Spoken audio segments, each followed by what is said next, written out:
Apakah setelah berbuat seperti itu hidupmu akan berjaya? Apakah setelah berbuat seperti itu hidupmu akan melimpah rezeki? Tidak, saudara. Caramu memperingati terlalu kasar sehingga dia mempunyai ketraumaan. Apalagi dia anak yatim yang kurang kasih sayang, yang penuh dengan kesedihan. Tidak ada salahnya memperingati dia dengan cara kebaikan agar dia lebih baik ke depan, bukan dengan cara kasar sehingga dia mempunyai ketraumaan besar.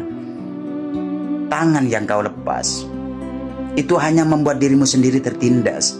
Karena sudah banyak penonton-penonton yang mendoakannya, banyak penonton-penonton yang meneteskan air matanya karena melihat anak ini terdoliminya. Sudahlah kawan, jadilah seperti air hujan yang tidak pernah peduli pada siapa ia jatuh. Sama halnya seperti kebaikan. Jangan pernah peduli pada siapa kau berbuat baik, karena pada dasarnya kebaikan tidak pernah merugikan.